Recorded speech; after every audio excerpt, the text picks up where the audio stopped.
कहाँ से होती है? योगा से होती है। तो जब आप योगा करते हैं, कोई भी एक्टिविटी जैसे मेहंदी है, पेंटिंग है या कोई भी अलग कोई एक्टिविटी जब आप सीखने जाते हो, तो आप एक फिजिकली और मेंटली प्रिपेयर हो जाते हो। जैसे जब आप योगा करते हो तो आपकी जो बॉडी है, आपके हाथ, पैर, सिर, आंखें, सब चीजें हिलती है ना, वाइब्रेशन करती है ना सारी चीजें। तो आपके अंदर क्या होता है? एनर्जी का संचार। आपका जो रक्त प्रवाह है वो अच्छे से आपके अंदर बॉडी में प्रभावित होता है, प्रभावित होता है। उससे क्या होता है? हमारी सारी नसें खुल जाती है। तो ये हमें किसके लिए प्रिपेयर करता है? फिजिकली प्रिपेयर करता है योगा को। और जब आप प्राणायाम करते हैं, ओम की ध्वनि करते हैं, अनुलोम विलोम करते हैं या भ्रामरी करते हैं, तो ये आपको कैसे प्रिपेयर करता है? माइंडली प्रिपेयर करता है उस एक्टिविटी को सीखने के लिए। ठीक है ना? तो जब आप माइंडली प्रिपेयर होंगे तभी आपकी बॉडी या आपके हाथ या आपका माइंड काम करेगा। क्योंकि जो हमारी बॉडी की हाथ पैर जो भी कुछ है वो माइंड से ही काम करते हैं। हमारा माइंड कहेगा हमें घर जाना है तो घर ही जाएंगे, हमारा माइंड कहेगा हम स्कूल जाना है तो स्कूल ही जाएंगे। तो सबसे पहले हमें माइंडली और फिजिकली प्रिपेयर होना है कुछ भी सीखने के लिए। तो सबसे पहले जो आपका योगा स्टार्ट होता है उसमें सभी बच्चे जो भाग लेते हैं या नहीं भी लेते हैं उनको जरूर लेना चाहिए, क्योंकि योगा हमारी सबसे फर्स्ट और भगवान की प्रेयर ये हमारी सबसे फर्स्ट चीज है जो हमें पूरे दिन के लिए अच्छे से तैयार कर देती है कुछ भी काम करने के लिए। दूसरी बात मैं आपसे ये कहना चाहूंगी,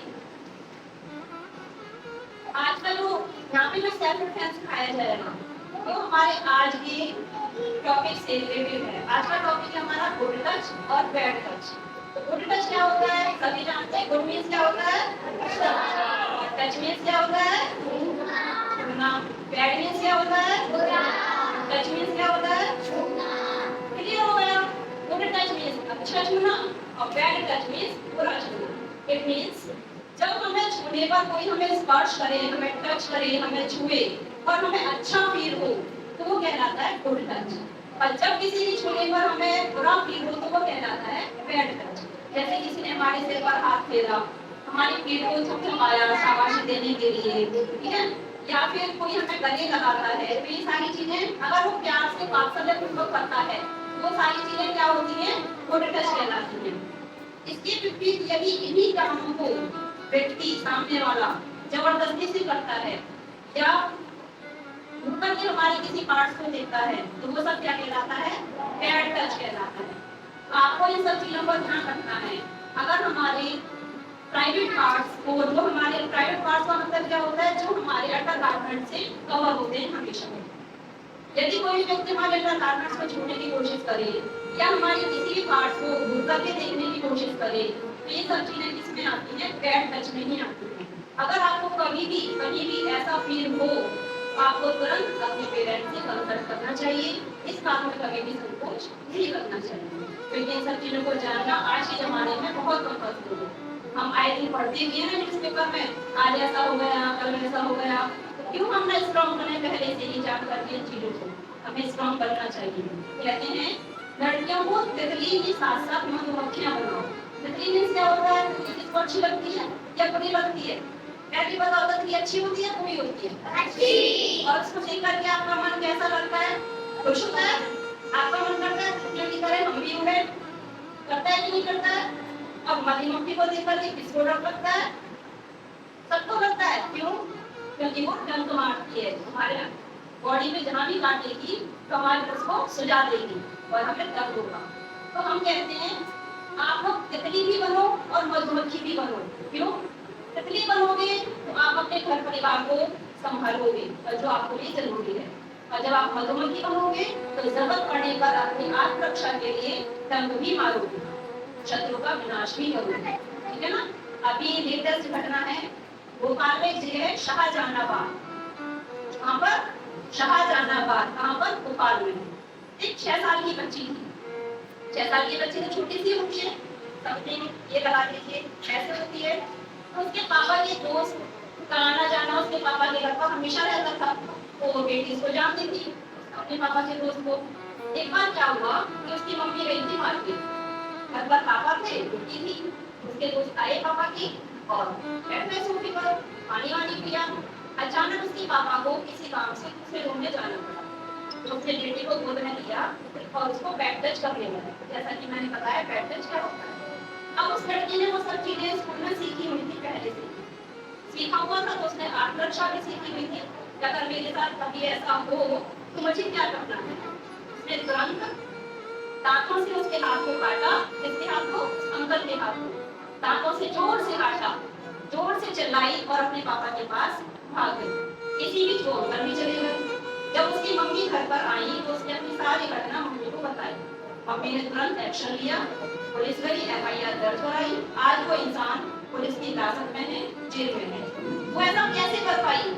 क्योंकि उसने सब कुछ सीख रखा था और उसके अंदर एक साहस था कि मैं कुछ कर सकती हूँ। अगर घर पर कोई नहीं भी होता तो भी मैं अपना बचाव कर लेती। ऐसा उसके पेरेंट्स ने और उसके टीचर ने उसे सिखा रखा था, तभी वो ऐसा कर पाई। ठीक है ना? आप लोगों को भी अगर कभी ऐसा हो तो आप लोगों को डरना नहीं है। आप लोगों को जो ईश्वर ने सरस्वती, लक्ष्मी, पार्वती ये जो नाम दिए हैं, उसके साथ साथ आपको दूसरे नाम भी दिए हैं, दुर्गा, काली, चामुंडा आदि। आपको 9 देवियों के रूप में ऐसे ही नहीं पूजा जाता है। आपके अंदर वो गुण दिए हैं ईश्वर ने कि आप समय आने पर सरस्वती, पार्वती, लक्ष्मी भी बनो, तो समय आने पर अपनी आत्मरक्षा के लिए, अपने परिवार की सुरक्षा के लिए, समाज की सुरक्षा के लिए, राष्ट्र की सुरक्षा के लिए काली देवी दुर्गा और किरण बेदी, वर्तमान जमाने की किरण बेदी भी बन सको और अपनी आत्मरक्षा करके अपना बचाव कर सको। ये सब चीजें आपको अपनी जिंदगी में हमेशा सीखनी चाहिए। दूसरी बात जो सेल्फ डिफेंस है वो आपको एक फिजिकली स्ट्रॉन्ग करता है, आपकी बॉडी को एक फिजिकली शक्ति देता है अपनी आत्मरक्षा के लिए, लेकिन मेंटली शक्ति भी तो जरूरी है आत्मरक्षा के लिए। जैसे मैंने आपको बताया कि मेंटली प्रिपेयर होते हैं तभी हमारी बॉडी किसी काम को कर सकती है, वरना नहीं कर पाएगी। कहते हैं कि जब किसी का माइंड डेड हो जाता है तो कुछ भी नहीं कर पाता है, नहीं कर पाता ना। जब उसका माइंड डेड हो जाता है तो उसकी बॉडी के पार्ट्स काम नहीं करते, ना हाथ पैर काम करते, कुछ भी काम नहीं करता। तो जब हमारी मेंटली प्रिपेयर होंगे हम, तभी हम फिजिकली स्ट्रॉन्ग को काम कर सकते हैं। तो मेंटली प्रिपेयर हमें कैसे होना है, फिजिकली प्रिपेयर कैसे होना है, कैसे बताया था मैंने भी, सेल्फ डिफेंस से। कैसे होना है? तो बड़ी लड़कियां तो सेल्फ डिफेंस सीख लेंगी, लेकिन ये छोटी छोटी लड़कियां कैसे करेंगी अपना? इनका क्या है सेल्फ डिफेंस? दांतों से काटना, जोर से चिल्लाना, छोटी कहते ना ऐसे जोर से चोट करके भाग जाना, ये छोटे बच्चों का सेल्फ डिफेंस है। और जो बड़े बच्चे हैं उनको अभी सब लगाएंगे ही क्लास सेल्फ डिफेंस की, तो जरूर सीखना। अच्छा, मेंटली प्रिपेयर कैसे होना है? मेंटली प्रिपेयर के लिए आपको कुछ टिप्स सीखने बहुत जरूरी है। क्या? जैसे कोई भी अजनबी व्यक्ति, आपको अपने माइंड को प्रिपेयर रखना है कि कोई भी अजनबी व्यक्ति यदि आपको कुछ दे, आपको कभी नहीं लेना, चाहे वो प्रसाद के रूप में दे। कहते हैं बेटा ये तो ईश्वर का प्रसाद है, मैं मंदिर से आ रहा हूँ, भगवान का प्रसाद है, इसको मना नहीं करते, लेकिन नहीं, मना कर दो, नो। अगर वो जबरदस्ती दे भी देता है तो खाना कभी मत, उसको ले जाकर के मम्मी को दे दो, मम्मी इधर उधर डाल देंगी, जानवरों को या पौधों में डाल देंगी, लेकिन कभी अजनबी व्यक्ति की ली हुई चीज को आपको नहीं खाना है। यदि कोई अजनबी व्यक्ति आपसे कहे मेरे साथ स्कूल चलो, मंदिर चलो, दुकान चलो, हर आपको मम्मी बुला रही है, कुछ भी कहे, कोई भी अगर आपके लिए वो अजनबी है तो आपको उसके साथ नहीं जाना है। ठीक है, साफ मना कर दीजिए, नो हमें नहीं जाना है। उसके बाद स्कूल में, यदि आप सभी बच्चे स्कूल में पढ़ने वाले हैं, यदि आपको स्कूल में कभी भी किसी टीचर के द्वारा, किसी बॉय के द्वारा, किसी कर्मचारी के द्वारा कोई भी गलत चीजें नजर आए, वो आपको टच करने की कोशिश करे, टॉयलेट में आपके साथ जाने की कोशिश करे, आपको झांका झांकी करे, या आके घूर घूर कर देखने की कोशिश करे, या आपका कहीं पे खड़े होकर के वेट करने की कोशिश करे, तो तुरंत एक्शन लो। एक्शन कैसे लिया जाएगा? अपने पेरेंट्स को तुरंत बताओ, प्रिंसिपल को तुरंत बताओ। अगर प्रिंसिपल फिर भी कोई भी एक्शन नहीं लेते हैं, टीचर आपका कोई भी एक्शन नहीं लेता है, तो आपको तुरंत अपने पेरेंट्स को स्कूल में ले जाना है, इस बारे में बात करनी है और स्कूल के खिलाफ एफआईआर दर्ज करानी है। पहले टीचर के खिलाफ करो, प्रिंसिपल कोई भी एक्शन ना लो तो स्कूल को भी करो, इसमें क्या बात है? अपनी आत्मरक्षा के लिए हम कुछ भी कर सकते हैं, ठीक है ना? आपको इन सब चीजों का ध्यान रखना पड़ेगा। दूसरी बात, कहीं भी आने जाने के लिए, जैसे बाई चांस पापा आपको स्कूल से लेने जाते हैं और किसी दिन नहीं जा पाए, ऑफिस का काम आ गया या बाहर चले गए, तो पापा और मम्मी के साथ अपना एक कोड रखिए। कोड मीन्स जैसे मम्मी के लिए रख दिया फॉर एग्जाम्पल MG4, पापा के लिए रख दिया FR4, कुछ भी रख सकते हो अपने मन से। वो कोड सिर्फ आपको और आपके मम्मी पापा को पता होना चाहिए और किसी को भी नहीं, ठीक है ना। तो जब वो सामने का लेने वाला व्यक्ति आएगा तो पहले उससे कोड बुलवाइए, पहले आप कोड बताइए। अगर मेरे को लेने भेजा है उन्होंने कोड भी बताया होगा, अगर वो कोड सही बताए फिर उसको मम्मी पापा के साथ भी दो दो कोड रखिए, हो सकता है एक कोड उसमें चुप करके सुन लिया हो, उस कोड को आप रिपीट कराइए, क्या कोड बताया था ये बताया था। फिर भी आपको थोड़ा सा भी डाउट लगे तो प्रिंसिपल से पहले कॉल करके अपने मम्मी पापा से कंफर्म कीजिए कि आपने लेने किसको भेजा है, मैं आऊं या नहीं आऊं। तो छोटे बच्चों को ही बहुत अच्छे से ध्यान रखना है, बड़े बच्चे तो सेल्फ में जाते हैं खुद ही, लेकिन छोटे बच्चों को स्पेशली ध्यान रखना है कि कोई भी आपको लेने आए तो कोड बना कर रखिए अपनी मम्मी पापा के साथ, उस कोड के अकॉर्डिंग ही जब वो बता दें तभी आपको वहां से जाना है। तीसरी बात, आपको अपने कपड़ों का भी ध्यान रखना है सभी बच्चों को कि कंधे से घुटने से नीचे तक के पार्ट हमेशा हमारे ढके रहने चाहिए, पाश्चात्य रीति पर मत जाइए। हमें अपने आप को, हमें हमारा भारत देश है तो भारत देश के अकॉर्डिंग ही हमें अपने आप को रहना चाहिए। कोई भी आपको चुटकी करे, चुटकी का मतलब चौंटे, तुरंत उसका विरोध करो, ठीक है ना। कोई भी आपके गालों पे ऐसे करे, करते हैं ना ऐसे बहुत सारे लोग, नो मना कर दो, हमें नहीं करना, केवल मम्मी पापा को ये छूट है, आप लोगों को नहीं है। तो इन सब चीजों का आपको क्या रखना है, ध्यान रखना है। अपने पेरेंट्स को हमेशा ट्यूशन, स्कूल या रास्ते में कोई भी घटना घटित होती है उसके बारे में तुरंत बताइए, आज हमारे साथ ऐसा हुआ था। वो आपको पेरेंट्स से आप डिस्कस करेंगे तो आपको उसमें बताएंगे कि आपको अपना बचाव उस समय क्या करना है। मुझे घटना याद आती है, लगभग 1.5-2 साल पहले की घटना है ये, आप लोगों ने भी सुनी होगी। एक मुस्लिम लड़का था आफ्ताब और लड़की थी हिंदू श्रुति। सुना नहीं किसी ने? नहीं सुना। एक लड़की थी श्रुति और एक लड़का था आफ्ताब जो मुस्लिम था। तो श्रुति लड़की हिंदू थी तो आफ्ताब ने, मुस्लिम लड़की ने उसको फंसा दिया था अपने प्यार के जाल में। तो जब उसने फंसाया तो कोई बात नहीं, स्टार्टिंग में तो सब कुछ बहुत अच्छे से चलता रहा, लेकिन धीरे धीरे हिंदू लड़की को वो मुस्लिम लड़का मुस्लिम धर्म को अपनाने के लिए फोर्स करने लगा, मजबूर करने लगा। लेकिन वो लड़की नहीं मानी। तो मुस्लिम में और हिंदू धर्म में तो जमीन आसमान का अंतर होता है, तो वो नहीं मानी। उसके 34 टुकड़े किए उस आफ्ताब लड़के, दिल दहराने वाली घटना है। 34 टुकड़े किसको कहते हैं? 34 टुकड़े, 34 टुकड़े उसने उस लड़की के किए और उसको दफना दिया। तो हम लोगों को इन सब चीजों से बचना है। जो 13 से लेकर के 19 तक की जो एज होती है वो हमारी टीनेजर एज होती है, तो हमें इसमें बहुत संभल करके रहना चाहिए, कभी भी किसी के बहकावे में नहीं आना चाहिए।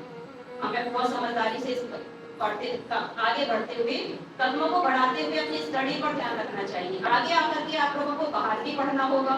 जब आप बाहर पढ़ने जाओगे तो वहाँ आपको नए नए लोग मिलेंगे, नए नया माहौल मिलेगा, आप उनको देख करके फिसलोगे भी, लेकिन नहीं, आप लोगों को अगर अपने परिवार का, समाज का, राष्ट्र का ध्यान रखना है, उनका नाम रोशन करना है, अपने आप को बहुत संभल करके रखना चाहिए। तो सेल्फ डिफेंस में आप जब ये सब चीजें सीखेंगी, जरूर सीखना, वो आपकी आत्मरक्षा के लिए हमेशा काम आएंगे। मेंटली जो मैंने आपको टिप्स दिए हैं वो भी आपको याद रखने हैं, जैसे किसी से कोई चीज देकर नहीं खानी है, किसी के कहने पर उनके साथ नहीं जाना है, एक कोड रखना है, ठीक है ना। इन सब चीजों को आपको ध्यान रखेंगे और अपने पेरेंट्स को भी इन सब चीजों के बारे में जरूर बताएंगे। जब आपके पेरेंट्स सुनेंगे, हाँ, रात को 10 मिनट के लिए, 15 मिनट के लिए अपने पेरेंट्स के पास जरूर बैठा कीजिए हर बच्चा। उनसे बताओ कि आज हमने सुबह से शाम तक क्या किया। अगर आपने कुछ अच्छा किया वो भी बताओ, आपने कुछ सीखा वो भी बताओ, और कुछ गलत आपसे अगर हो जाता है, कुछ गलती आपसे हो जाती है, उस गलती को बताने से डरो नहीं, संकोच मत करो।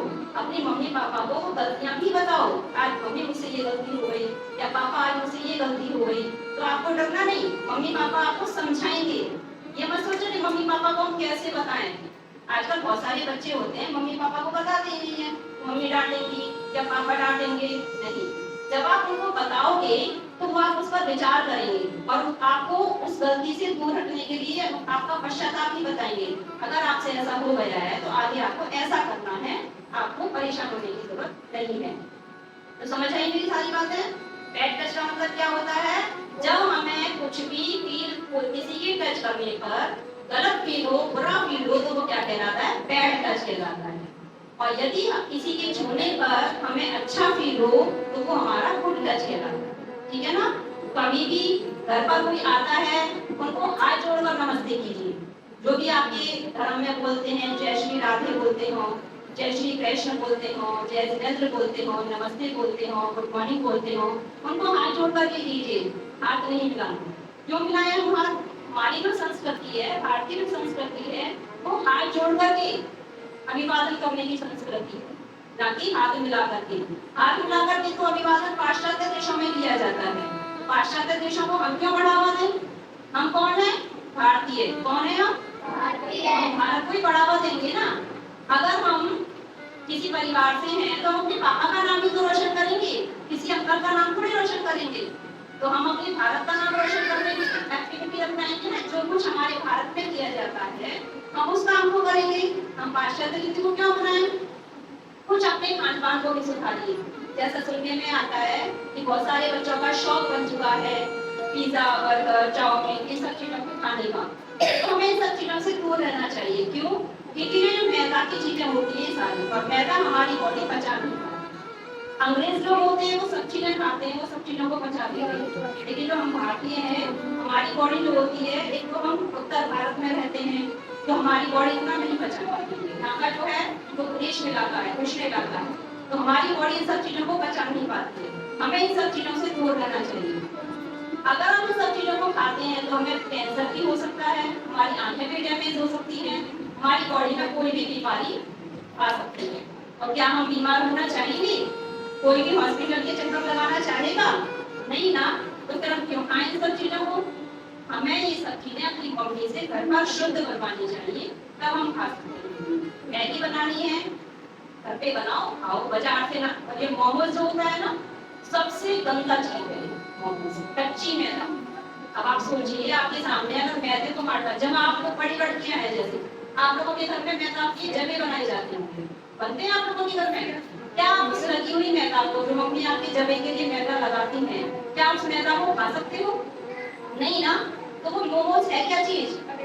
वो कच्ची मैदा है जो आपके सामने परोसी जा रही है, और आप उसको चबा कैसे पाते हो? उसमें केमिकल्स की भरमार होती है, और केमिकल्स की भरमार से आप उसको चबा करके खा लेते हो, और बॉडी में यानी पेट में जाकर के वो आपको अनेकों अनेकों बीमारियां दे देती है। तो आपको इन सब चीजों से बचना है। जब आपका खान पान सही होगा, आपका शरीर भी सही होगा, शरीर सही होगा तो दिमाग भी सही रहेगा, पढ़ने में भी मन लगेगा। अच्छा, गुड टच बैड टच के बारे में जो कुछ भी मैंने आपको बताया, यहाँ बैठे हुए किसी बच्चे के साथ कभी ऐसा हुआ है किसी ने बैड टच किया हो?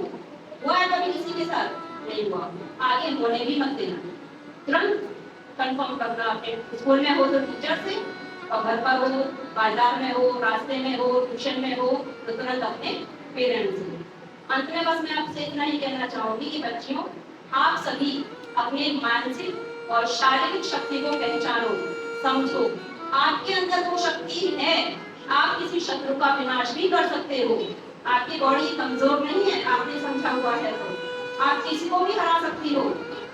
जब 6 साल की बच्ची इतने बड़े अंकल को हरा सकती है सिर्फ काट करके उनसे और चिल्ला करके, तो क्या आप लोग नहीं कर सकते ये सब कुछ? जब देवी दुर्गा, आप लोग जब आपने देवी दुर्गा को देखा है वो कैसा बना लेती है, वो जीभ बाहर निकाल करके जोर से दहाड़ती है, उसकी दहाड़ से ही शत्रु का विनाश हो जाता है, दहाड़ से ही शत्रु डर जाता है। क्या आप लोग नहीं कर सकते ऐसा? मम्मियों को तो बहुत डराते हो, डराते हो ना? बताओ, डराते हो कि नहीं डराते हो? मम्मियों को डराते हो ना? जैसे मम्मी ने कहा बेटा ऐसा नहीं ऐसा करो, जोर से चिल्लाते हो, क्या है मम्मी ऐसा क्यों? कहते हो कि नहीं कहते? बताओ, करते हो ना? तो जब मम्मियों को डरा सकते हो तो जो आपका शत्रु आपके सामने बैठा हुआ है, क्या उसको नहीं डरा सकते? उसको नहीं डरा सकते? हमारे अंदर वो विल पावर है कि हम किसी भी शत्रु का विनाश आराम से कर सकते हैं। बस हमने अपनी शक्ति को पहचाना नहीं। आप लोगों को क्या करना है? अपनी शक्ति को पहचानना है और अपने अंदर एक जागरूकता लानी है। कभी किसी को अपने ऊपर हावी नहीं होने देना है। आप लोग अच्छाई से इस समर कैंप में बहुत अच्छी अच्छी चीजें सीख करके आगे बढ़िए। ये सारी चीजें आपकी जिंदगी में बहुत काम आएंगी, और जब काम आने का टाइम आएगा ना, आप याद करोगे हाँ पवन सर ने कैंप लगाया था और हमने वहाँ पर ये सारी चीजें सीखी थी, जो आज हमारा क्या बन गया, उद्देश्य बन गया। जैसे मेहंदी में कोई पारंगत हो गया तो मेहंदी की क्लास चालू कर देगा, अर्निंग होनी शुरू हो जाएगी। पेंटिंग सबसे कम आती है लोगों को, पेंटिंग अगर कोई सीख लेगा अच्छी अच्छी पेंटिंग बना सकता है और वो बहुत महंगी महंगी होती है। सेल्फ डिफेंस ये अपना अच्छा अपनी आत्मरक्षा करना, देश की रक्षा करना, राष्ट्र की रक्षा करना। कोई भी अगर गलत काम कर रहा है तो उसकी पटाई लगा देना, डरना नहीं, दूसरे को वो भी ना डरे और दूसरों को भी ना डरने दें। आपके साथ आपकी फ्रेंड्स भी कोई जाएगी, वो भी कहेंगे तो बड़ा स्ट्रॉन्ग है, फिर तो कैसे आप ये शक्ति, तेरे अंदर भी वो शक्ति है, उन्हें जाना नहीं है, पहचाना नहीं है। हम सबके अंदर है वो शक्ति, हमें अन्याय को सहन नहीं करना है। हमें क्या करना है, जो चीजें हमारे लिए जरूरी है, मर्यादा में रहना, वो हमें करनी है। मैंने बोला ना कि क्या करना है, जब सीता लक्ष्मी पार्वती जैसा रूप धारण करना है तो उस रूप में रहना है, लेकिन समय आने पर यदि हमें दुर्गा और काली का रूप भी धारण करना पड़े तो हमें संकोच भी नहीं करना है। आप सब लोग मेरी बात को समझे।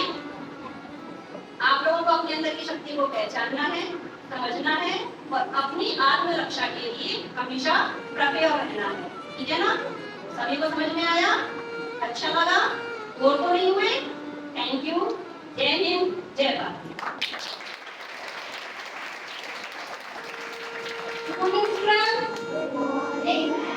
आई होप आपको आज का सेशन बहुत अच्छा लगा होगा। आपको पता है गुड टच का कहाँ पर टच करने से गुड टच फील होता है, कहाँ पर टच करने से बैड टच फील होता है। मैम ने आपको इतने अच्छे से बताया कि क्या गुड टच होता है, क्या बैड टच होता है। सबसे पहले मैं थैंक यू कहूंगी मिसेस निशा जैन का, जिन्होंने अपना कीमती समय यहाँ निकाल करके आपको ये अपना टाइम दिया है, आपको इतनी इम्पोर्टेंट चीज बताने के लिए। तो मैं एक स्टूडेंट को बुलाऊंगी बीच में से, आप मैं उसको टच करूंगी, आप मुझे बताना कि वो टच गुड है या बैड। ओके?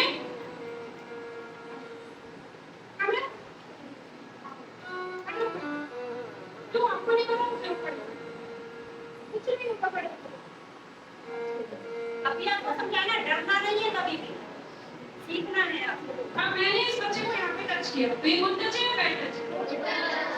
अब मैं इसको यहाँ पे टच कर रही हूँ, ये गुड टच है या बैड टच? अब मैंने इसको पीछे टच किया, ये गुड टच है या बैड टच?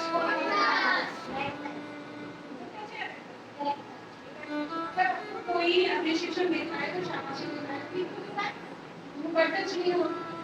हाँ, अगर मैं इसको ऐसे टच कर रही हूँ तो इधर गुड टच और बैड टच? बैड टच है ना? अब मैं इसको इस तरह से टच कर रही हूँ तो गुड टच और बैड टच? आपको पता है कहाँ टच होने से गुड टच होगा, कहाँ टच होने से पता है आपको? जब कोई आपको चॉकलेट देके इस तरह से टच करेगा तो आप पहचान जाओगे कि गुड टच है या बैड टच है? सभी पहचान जाओगे?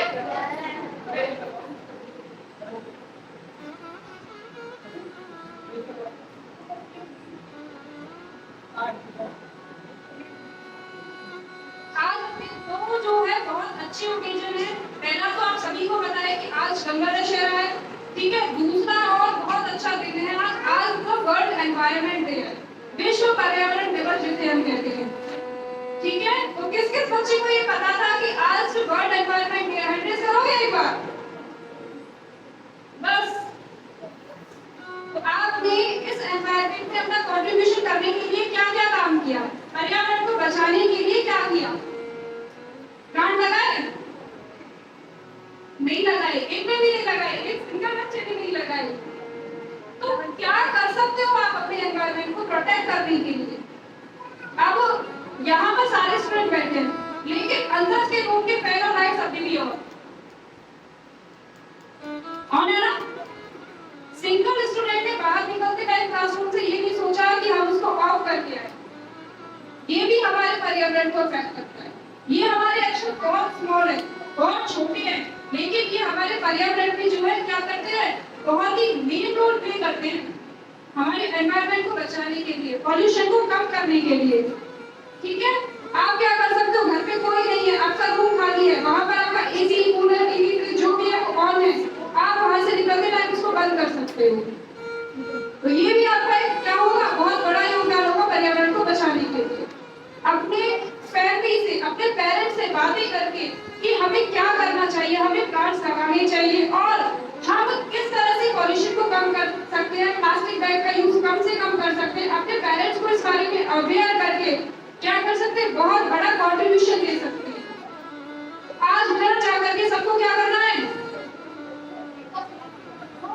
आवाज नहीं आई मुझे क्या करना है?